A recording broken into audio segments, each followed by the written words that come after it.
इस वक्त मैं शदीद गुस्से में हूँ क्योंकि मैं अभी अभी एक्सपो सेंटर से वापस घर आई हूँ और जो वहाँ की सूरत हाल थी, इतना बुरा निज़ाम सिंध गवर्नमेंट की जानिब से, ना कोई सिस्टम है ना कोई वहाँ पर तरीक़ेकार है। इतना बुरा हाल कि भगदड़ मची, लोग शीशे तोड़ रहे हैं, लड़ रहे हैं, एक दूसरे को जख्मी कर रहे हैं और जिसके नतीजे में मेरी भाभी भतीजी इसके जद में आए, मेरी भतीजी बेहोश हो गई। यहाँ तक कि इनको शर्म आनी चाहिए कि ये सिंध गवर्नमेंट सिर्फ अपने पेनाफ्लेक्स लगाकर उस पर तस्वीरें चिपका कर और उसके बाद ये अवाम में इतना शोर मचा रहे हैं, जी हम बड़ा काम कर रहे हैं, बड़ा वैक्सीन लगवा रहे हैं। ये तरीकेकार होता है?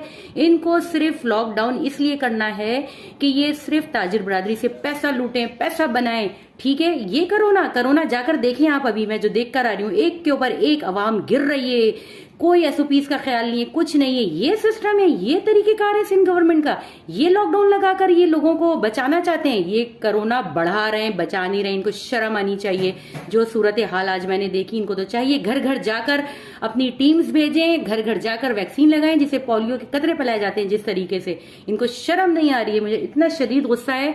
Shame on you Bilawal Bhutto, बल्कि तुम भुट्टो भी नहीं हो, बिलावल जरदारी, तुम्हें शर्म आनी चाहिए। मुराद अली शाह, तुम्हें शर्म आनी चाहिए। बस बड़ी बड़ी तकरीरें करा लो, अपनी सियासत चमका लो। जाओ जाकर देखो एक्सपो सेंटर में क्या हाल सूरत हाल हुआ है। यहाँ की सिंध पुलिस जो कि ना सिर्फ बड़े बूढ़ों से बदतमीजी कर रही है, उनको कुछ कहो तो आगे से जवाब देके पुलिस बदतमीजी कर रही है। सिंध पुलिस यहाँ की। जाओ जाकर पहले एक्सपो सेंटर में जाकर अपना इन्वेस्टिगेशन टीम बिठाओ और देखो कि वहां पे हो क्या रहा है। पूरा घर इस वक्त बगैर वैक्सीनेशन के यहाँ पर आया है, वापस आए हम सुबह से ख्वार होकर। ये तरीकेकार है? ये अवाम को तुम लोग रिलीफ दे रहे हो? बातें करवा लो बस तुम लोगों से, बड़ी बड़ी बेशरम बेहया लोग।